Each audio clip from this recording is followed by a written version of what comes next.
Bonjour à tous et bienvenue dans ce nouveau webinaire de notre user group Pardot.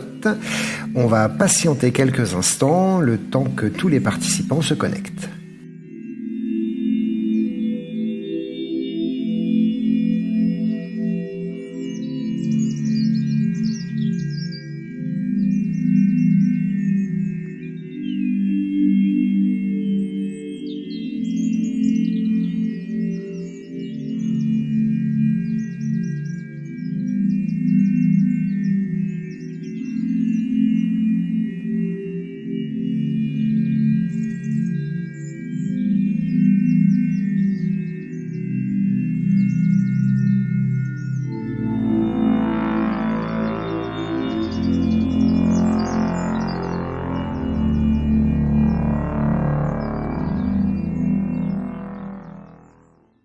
Juste deux mots sur les déclarations conditionnelles, simplement pour vous préciser que aujourd'hui on va vous présenter des fonctionnalités qui sont liées à Pardot Account Engagement et que si nous étions amenés à échanger lors de la fin de cette session sur des fonctionnalités futures qui sont sur la roadmap, simplement si vous n'êtes pas déjà client de la solution, prendre vos décisions d'achat sur l'existant avec Pardot.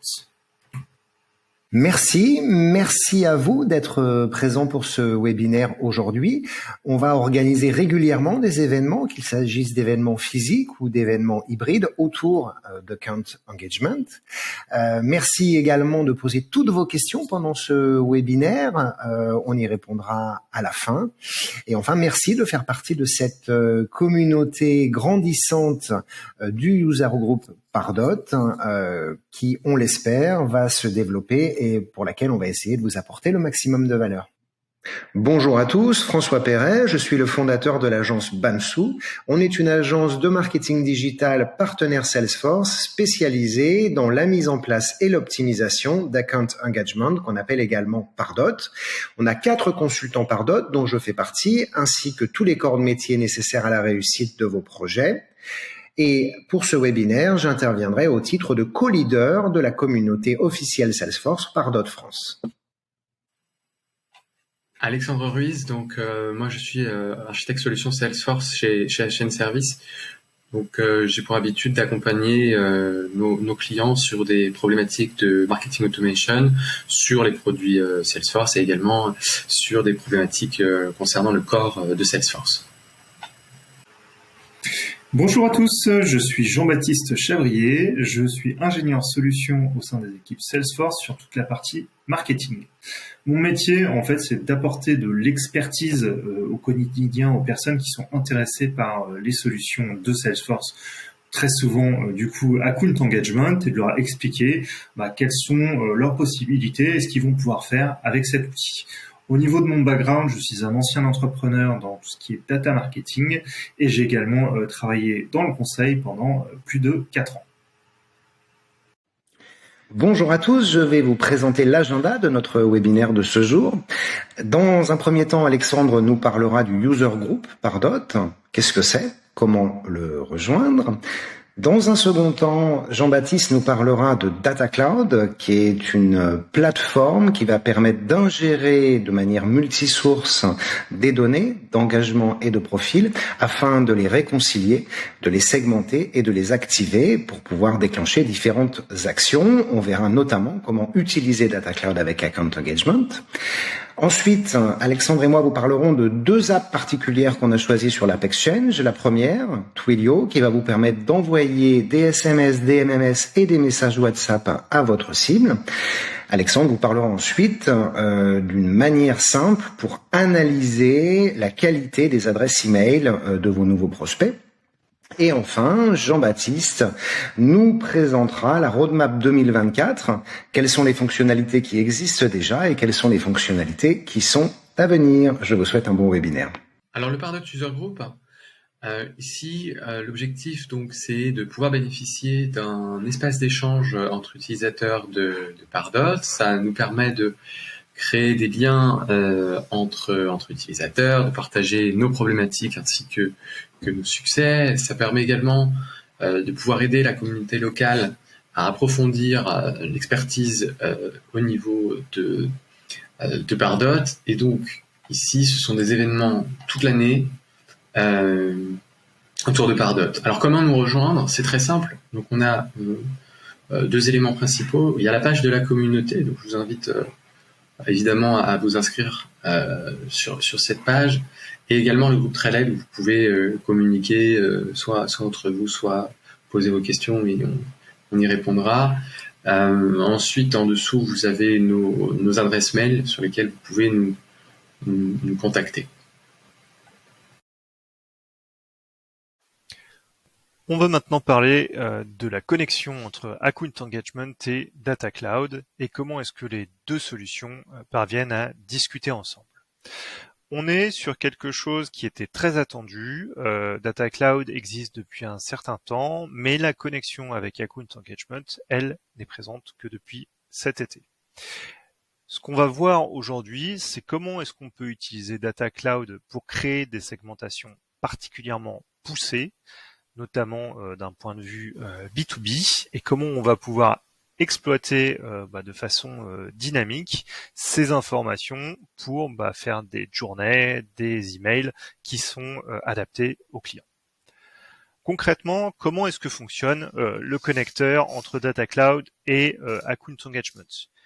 Data Cloud, pour ceux qui ne connaissent pas, c'est une plateforme qui va vous permettre non seulement de récupérer énormément de données depuis votre org CRM Salesforce, donc pratiquement sur tous les objets que vous souhaitez à l'intérieur de la solution, mais également de récupérer des informations sur des applications third party qui vont être exploitées ensuite dans Data Cloud.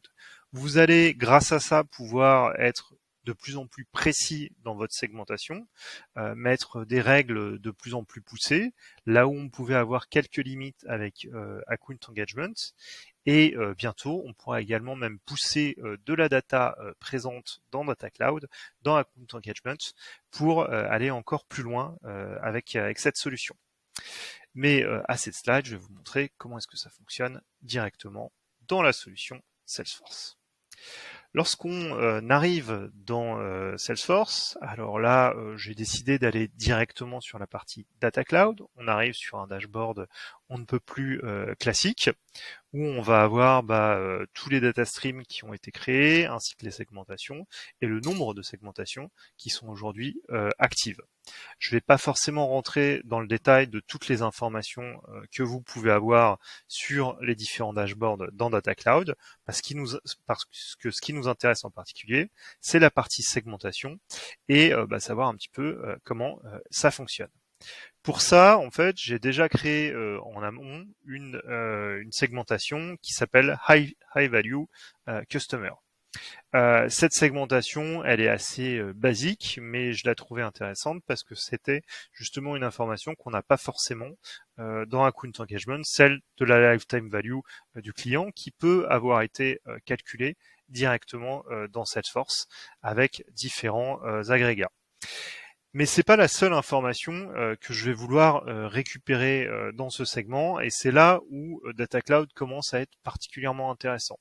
C'est qu'on va pouvoir récupérer un certain nombre de ces attributs. Là, on en voit qui sont liés au compte directement, donc des informations avec des champs qui sont liés au compte.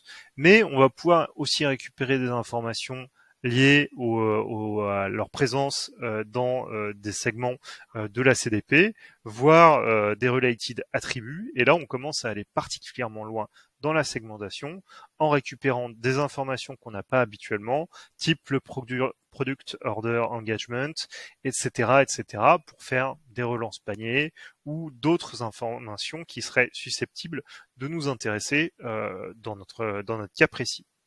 On va prendre par exemple dans le cas de maintenant tout ce qui est Einstein Email Engagement, où en fait on va pouvoir être capable d'intégrer directement un conversion score dans la solution, être capable de mettre une valeur de conversion score derrière, et même si on le souhaite directement, mettre des critères d'exclusion pour créer vraiment la population segment qui nous intéresse avec encore plus de précision qu'auparavant. Une fois qu'on a fait ce système, on va l'enregistrer et on va aller directement dans Account Engagement, où là, on va aller dans la partie prospect et on va simplement créer une liste dans Account Engagement. Donc là, je vais simplement ajouter une liste. Je vais choisir par exemple Lifetime Value List. Et sans avoir aucune difficulté pour le faire, je vais simplement choisir les Dynamic Lists.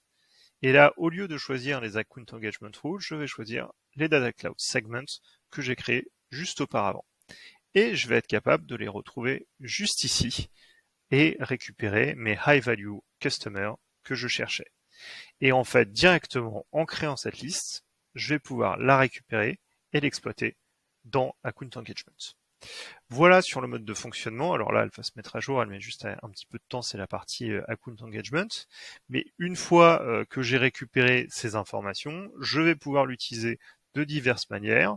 Par exemple, dans un Engagement Studio où je vais mettre ma liste Lifetime Value qui va me permettre de faire l'entrée de mon marketing derrière. Et du coup, d'envoyer directement aux personnes concernées, ceux qui ont une lifetime value intéressante, des informations par rapport à un événement que je vais pousser. 2-3 mots sur l'intégration de la solution. On est sur quelque chose qui est très simple. On va simplement dans la partie Setup et la partie Data Cloud Setup. Et en fait, il y a directement un onglet qui s'appelle Account Engagement et qui va vous permettre d'activer la solution. Vous pouvez avoir un peu de mapping à faire également sur un certain nombre de champs si vous le souhaitez, mais on est sur quelque chose de particulièrement simple d'utilisation pour commencer. On va maintenant découvrir ensemble les différentes étapes pour pouvoir envoyer très facilement des SMS, des MMS ou des messages WhatsApp directement depuis Engagement Studio en utilisant le fournisseur de services Twilio. Ça implique évidemment que vous ayez un compte Twilio qui est très facile à créer en ligne et une fois que c'est fait, vous installez le package et vous suivez les différentes directives qu'on va survoler ensemble. Pour installer le package, il suffit de se rendre dans le lien qu'on vous a mis dans les slides qu'on est en train de présenter. Sur cette même page d'installation, vous cliquez sur Get It Now et vous attendez la fin de l'installation. Une fois que c'est fait, vous allez avoir différentes actions à mener, notamment vérifier que différentes classes qui ont été installées sont bien accessibles par votre utilisateur de connecteur. Donc par exemple, on vérifie ici qu'on a bien B2BMA Integration User. Si c'est pas le cas, on le rajoute.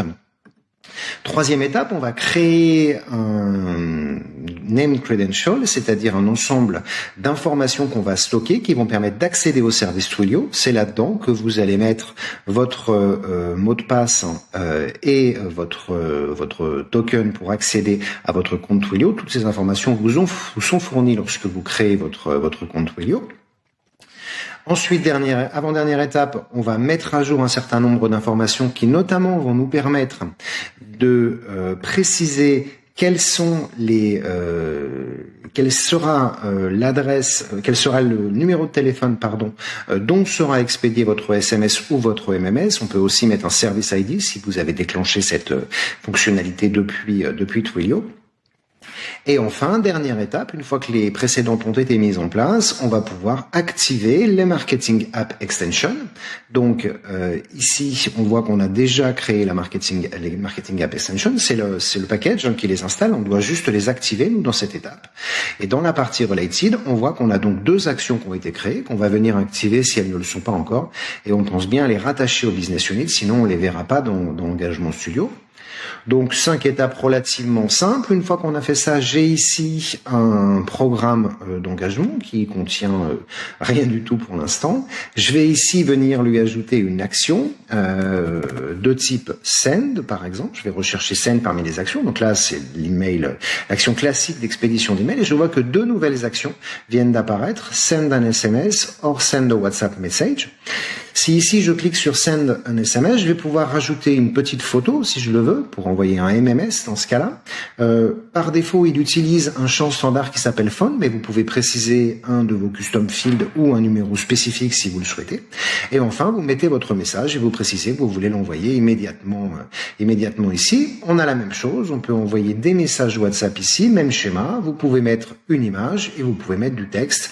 Dans ce cas-là, par exemple, sont supportés les émoticônes. Donc de manière très très simple, vous allez avoir la possibilité, une fois que vous avez créé un compte Twilio, de dérouler les 5 étapes de paramétrisation qu'on vient de dérouler ensemble. Et à partir de là, depuis Engagement Studio, vous pouvez envoyer SMS, MMS et messages WhatsApp. Nous allons maintenant regarder l'installation du package Email Validator. Donc c'est une application Salesforce qui permet d'aller utiliser des API de validation d'adresse email dans Pardot. Donc les API qui sont supportées sont celles d'Abstract, d'Email Rep, de SendGrid et celles de Zero Bounce. Donc ce sont des gros acteurs sur le marché, ce sont des solutions qui sont fiables. Au niveau de l'installation, c'est plutôt assez simple, ça reste un package Salesforce. Donc comment ça s'articule? On va venir installer le package comme on installerait n'importe quel package de l'AppExchange. Ensuite, on va venir paramétrer les autorisations. Donc on va avoir le paramétrage d'une permission set, le paramétrage des clés API du service de vérification d'email de son choix, et on va aussi avoir le paramétrage du name credential et de la connected app. Donc ce sont des choses assez techniques comme ça, mais c'est très très bien expliqué. Vous allez avoir le lien du setup qui est inclus là dans le slide. Tout est bien expliqué. Il suffit vraiment de suivre pas à pas. Et en dernier lieu, on va avoir la personnalisation des paramètres. Donc la personnalisation des paramètres, ça va permettre de dire si effectivement le fournisseur de vérification d'email a détecté que l'adresse email était correcte, alors on va enregistrer en base la valeur, par exemple, passe. Et puis si la valeur elle est pas correcte, une autre valeur, ça va vraiment permettre de pouvoir enregistrer en base dans Pardot de manière personnalisée la valeur de son choix. Bon, on va le voir après. Je vais vous faire un petit déroulé du guide utilisateur pour vous montrer comment ça s'articule avec des screenshots. Et il y a aussi donc le guide utilisateur qui est vraiment très bien fait avec un use case couvert complet. Hop. Alors donc au niveau du guide utilisateur, donc c'est pareil, hein, vous avez aussi le lien présent dans le deck. Ici donc on va venir récupérer l'ID de sa business unit. Vous allez voir pourquoi on va en avoir besoin après. Donc si vous en avez plusieurs, stockez-les de manière temporaire, par exemple dans un notepad ou autre. Ensuite, ce qu'on va faire là dans le use case, c'est qu'on va créer un scénario d'engagement. Dans ce scénario d'engagement, on va tout simplement venir aller appeler l'external action qu'on a paramétré. Donc si par exemple on a utilisé l'API d'Abstract et qu'on a activé le service Abstract, ne va venir s'afficher ici dans les external actions disponibles que celle d'Abstract. Là, dans le cas de ce screenshot, les 4 fournisseurs de vérification d'adresse email ont été setupés correctement, donc on a celle de son choix à disposition finalement. Donc on clique sur l'external action de son choix. Ensuite, donc on vient aller coller l'ID de la business unit Pardot qu'on a récupéré, donc celle de son choix plus haut dans le setup, et on enregistre. Et c'est tout. C'est-à-dire qu'en fait, ici, à ce moment-là, l'API va finalement se charger automatiquement d'aller mettre à jour le champ qu'on va avoir paramétré ici au niveau du setup dans l'étape préalable. Donc ici, on va lui dire, je veux stocker la valeur de retour de l'API dans le champ Email Validator Pardot. Et la valeur, lorsque le fournisseur d'adresse email considère que la valeur est correcte, ici c'est pass, et si la valeur elle n'est pas sûre à 100%, il va le mettre en warn. Donc ça va automatiquement gérer ça. Après, ensuite, On peut aussi, dans le scénario qu'on a sous les yeux, lui dire, voilà, on va vouloir checker si effectivement la valeur, elle est à pass ou à warn. Et si la valeur est à pass ou à warn, alors on l'ajoute dans une liste. On peut éventuellement lui appliquer un score ou lui appliquer également un tag. Ici, vous avez aussi un dernier exemple avec des automation rules, donc qui permettent de gérer le cas, de dire voilà, si la valeur elle est à warn pour un prospect donné, alors on l'enregistre dans une liste spécifique et surtout on lui affecte un tag spécifique. On va maintenant continuer sur la roadmap d'Account Engagement et notamment les différentes nouveautés qui sont arrivées. Je vais commencer par tout ce qui est live, c'est-à-dire les fonctionnalités que vous pouvez maintenant, dès maintenant utiliser avec votre org, et je vais passer ensuite sur la partie roadmap, c'est-à-dire sur ce qui est prévu.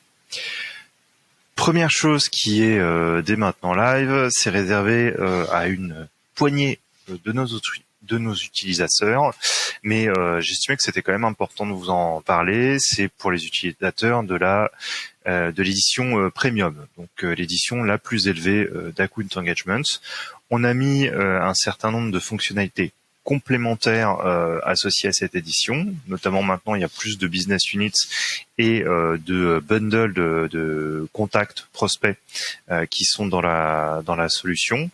Et on a également mis plus d'engagement studio et notamment ceux qui peuvent être en répété. Donc ça peut être assez intéressant si vous commencez à avoir une édition Advance qui est, on va dire, bien remplie, où vous avez déjà pas mal de choses et que vous souhaitez passer à l'édition supérieure. On a effectivement des choses qui sont vraiment pas mal. Maintenant, encore plus sur la version premium. Sur la seconde innovation dont je voulais vous parler, c'est toute la partie Account Engagement Optimizer.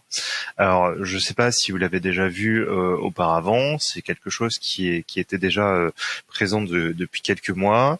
On s'est rendu compte que il y avait certains des parcours d'engagement, des listes dynamiques qui n'étaient pas utilisées correctement. Donc pour ça, on a créé un petit module qui s'appelle Optimizer, qui est dans la partie setting d'Account Engagement et qui vous permet vraiment d'avoir une meilleure visibilité des performances et des utilisations de votre org, et savoir aussi si vous avez besoin d'engagement studio, de contacts supplémentaires. Vous allez vraiment pouvoir travailler dessus immédiatement.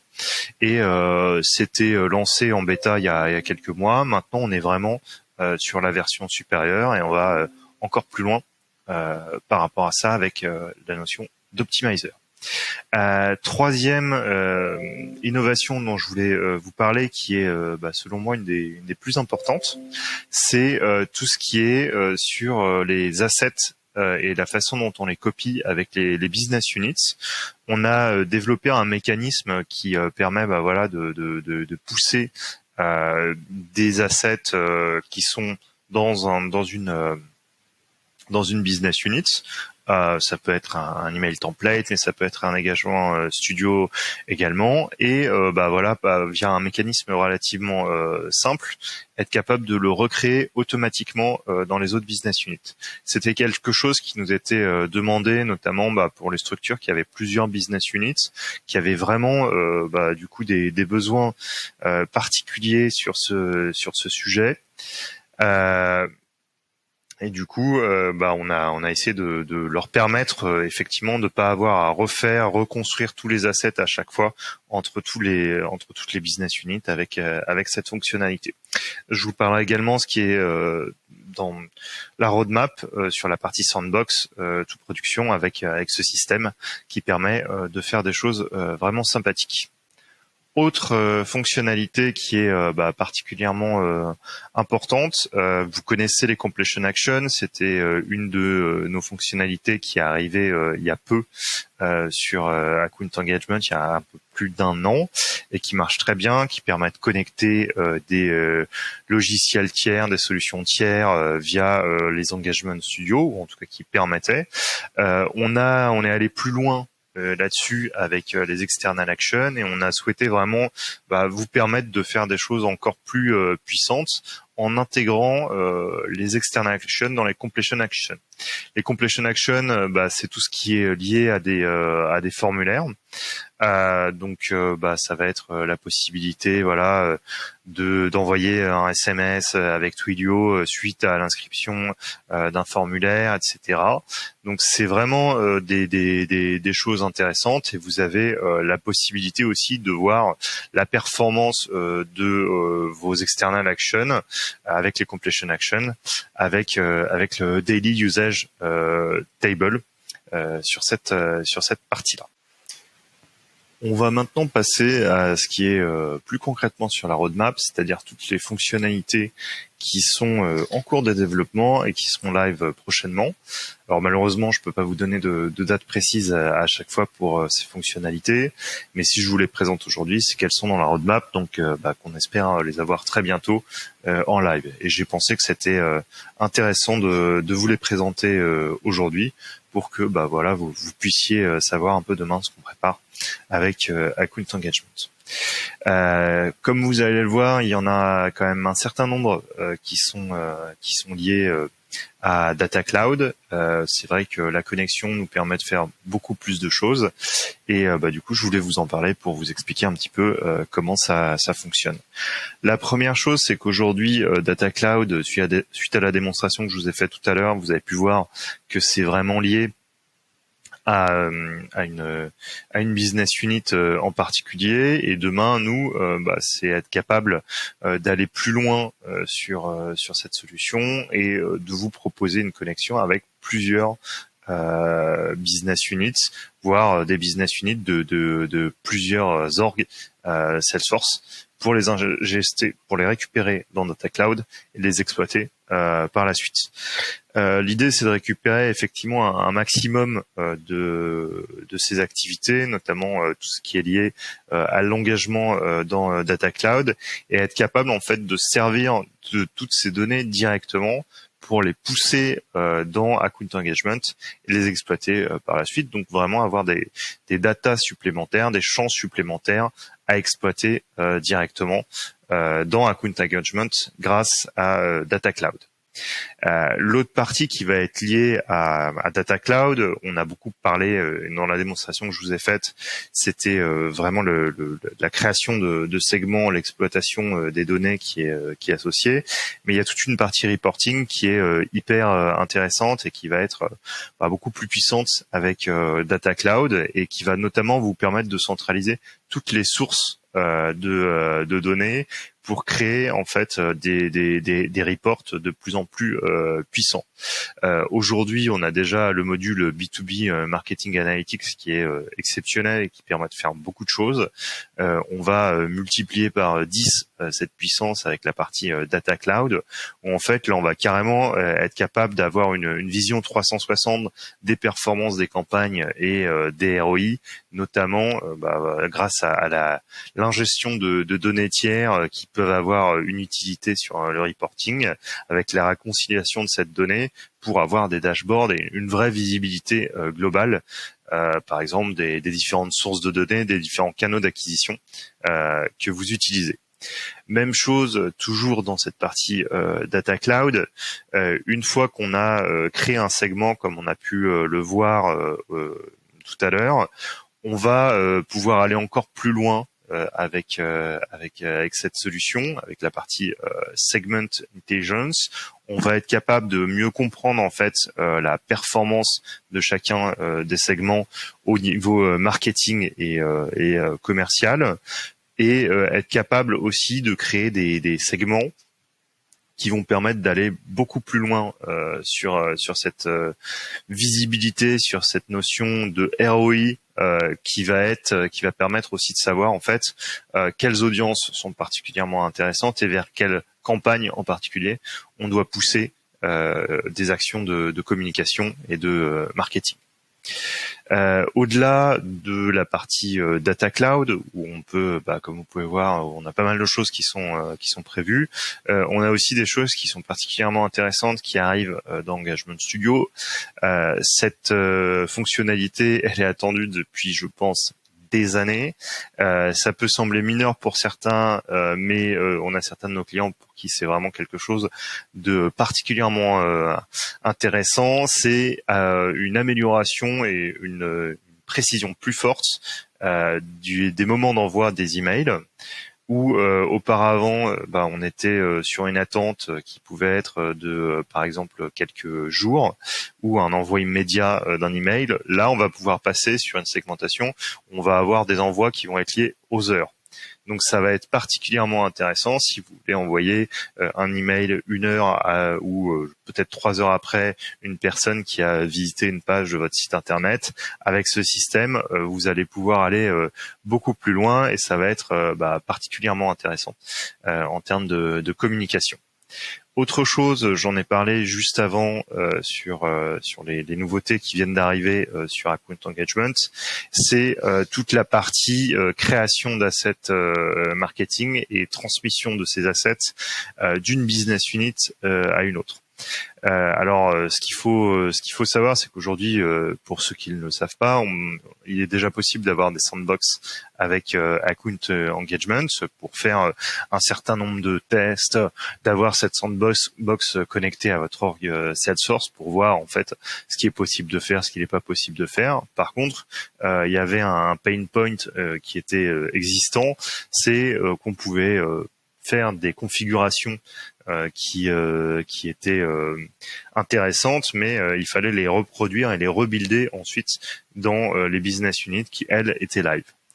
Avec cette fonctionnalité Sandbox to Production, en fait, là, on va vraiment pouvoir avoir toutes les fonctionnalités d'une sandbox qu'on souhaite, notamment toute la partie création, design dans cette sandbox, avant de les publier directement en production. On a pas mal de types d'assets qui vont être possibles, les langues Engagement Studio, les email templates, etc.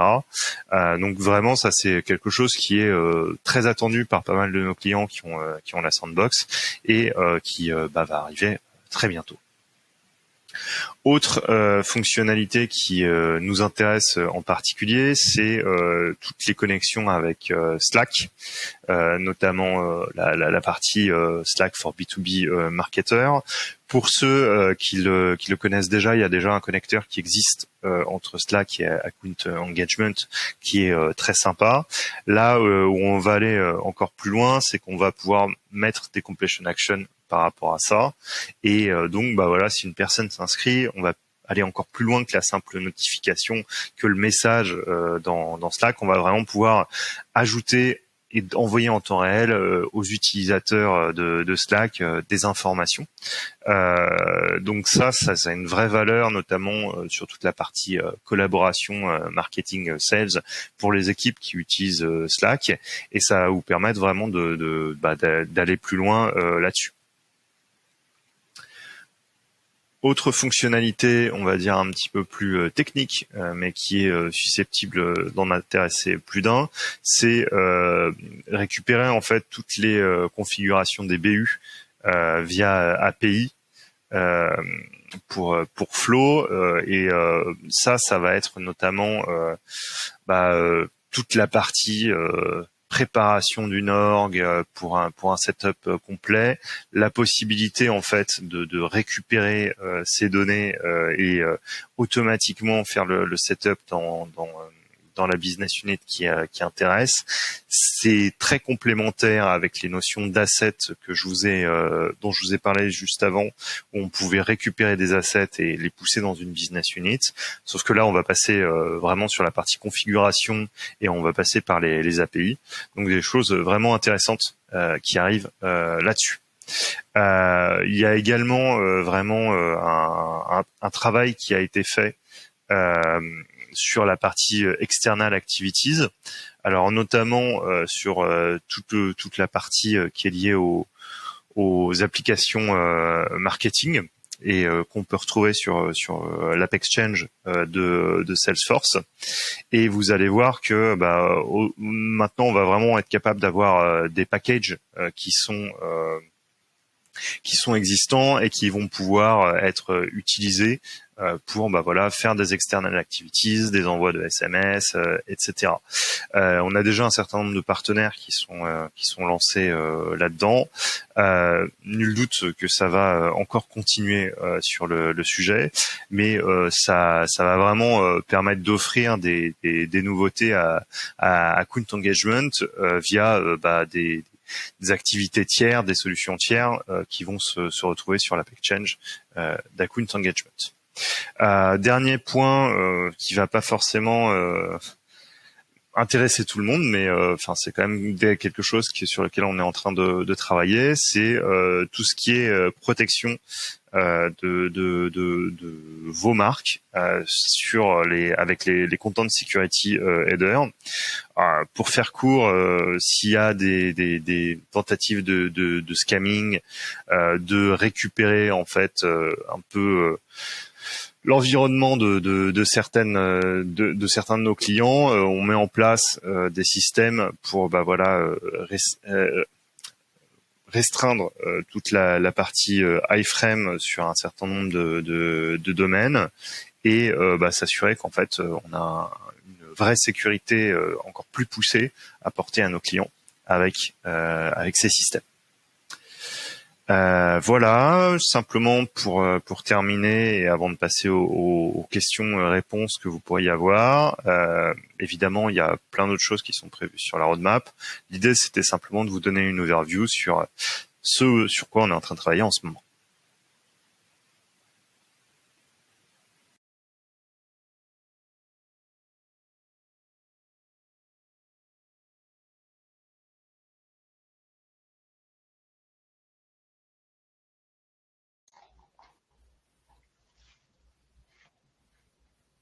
Alex, je crois.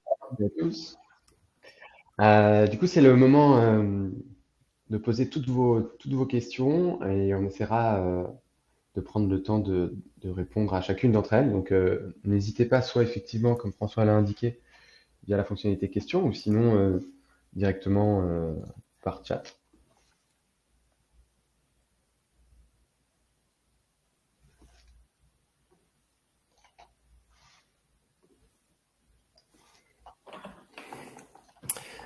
Pas de questions, ça veut dire que tout était sans doute très clair ou que vous n'osez pas les poser. Je crois qu'Alexandre a déjà répondu à une question qui nous était posée sur les capacités de l'App Exchange à étendre spécifiquement le Builder Lightning des emails. On n'a peut-être pas parlé, JB, de la Generative AI dans Account Engagement. Alors c'est peut-être juste encore en développement. Est-ce qu'il y a des choses qui vont arriver? J'imagine qu'il y a des choses dans les cartons. Merci pour cette question piège, François. Alors effectivement, on en a parlé pendant le Dreamforce à San Francisco. Pour le coup, j'ai pas suffisamment d'informations pour vous les partager aujourd'hui. Je sais qu'il y a des choses qui sont prévues normalement pour février. Et je pense que ça va être lié à toute la partie email et landing page, mais j'avais pas assez de contenu à vous présenter aujourd'hui pour en parler dans la roadmap. D'accord. Merci. Je crois qu'il y a une autre question de Sarah pour Alexandre.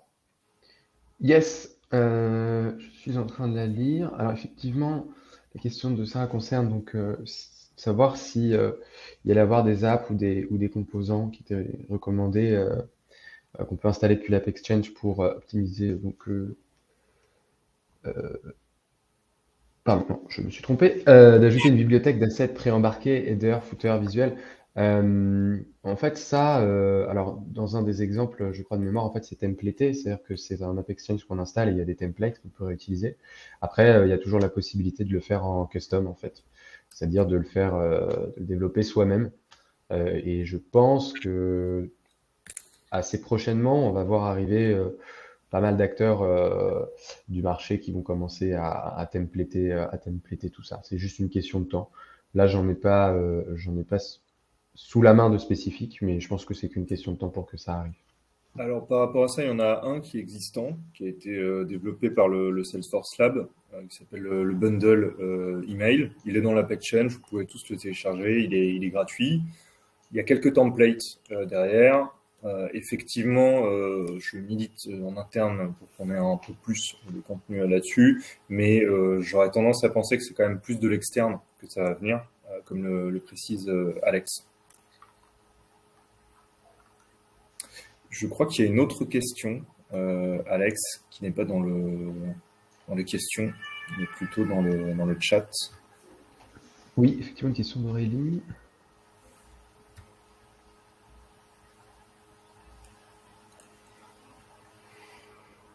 Moi, je peux y répondre.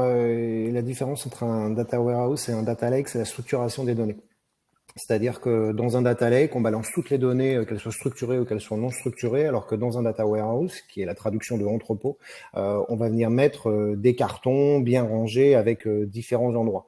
Et la CDP, le Customer Data Platform de Salesforce, qui s'est appelé Genie, qui s'appelle maintenant Data Cloud, c'est en fait une espèce d'hybride entre le Data Cloud, enfin entre un Data Warehouse et un Data Lake. Je crois qu'il y avait un terme dédié. On va pouvoir stocker à la fois des données structurées et des données non structurées. Et grâce à ça, qu'elles proviennent de Sales Cloud, de Salesforce, de la plateforme, de systèmes tiers, d'AWS, d'Account Engagement Marketing Cloud, dans un sens comme dans l'autre. Et donc l'idée ici, c'est d'étendre ces notions de data lake et de data warehouse de manière à avoir des données à la fois structurées et non structurées pour les mapper ensuite dans un modèle qui est prédéfini et qui va permettre après d'activer différents segments comme l'a démontré Jean-Baptiste. Donc une CDP est un data warehouse et c'est aussi, enfin en tout cas celle de Salesforce, et c'est aussi un data lake pour pouvoir stocker n'importe quel type de données une fois qu'on a fait le mapping. Ok, une autre question d'Akram. Est-il possible de mettre à niveau les cookies Pardot avec ceux de mon site web? Alors là, j'ai bien peur de ne pas comprendre la question. Je ne sais pas si Alex ou JB, vous voyez une réponse à fournir à cette question. Alors j'imagine, Akram, que tu veux dire que tu veux simplement que tous tes cookies soient au même endroit pour pouvoir avoir le tracking derrière. Oui, c'est possible. Alors ça va pas être des fonctionnalités qui vont être liées à Account Engagement. Account Engagement, c'est simplement un script qui permet de poser le cookie sur ton site. Donc c'est plus en fonction de ce que tu utilises, type Google Analytics, qui va te permettre d'intégrer le cookie au même titre que ceux de Google Analytics ou les autres derrière. Je ne sais pas si j'ai bien répondu à la question, si je l'ai comprise, mais voilà ma réponse.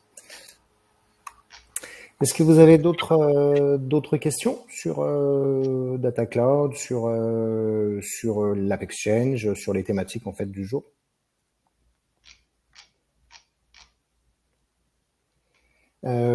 Si c'est pas le cas, je propose qu'on clôture la session. Est-ce que ça va à tout le monde? Ouais. Ah, Sarah est en train de taper. Il y a plusieurs personnes qui sont en train de taper. C'était très intéressant. Merci. Merci à vous tous, effectivement. Et puis, à bientôt pour le prochain événement. On n'a pas encore arrêté la date, donc difficile de la communiquer aujourd'hui. En tout cas, c'est un plaisir d'organiser ces événements pour vous et de les partager avec vous. Donc voilà. À très bientôt à tous. Bonne journée à tous. Au revoir. Merci à vous. Belle journée. À toutes et à tous. À bientôt. Au revoir.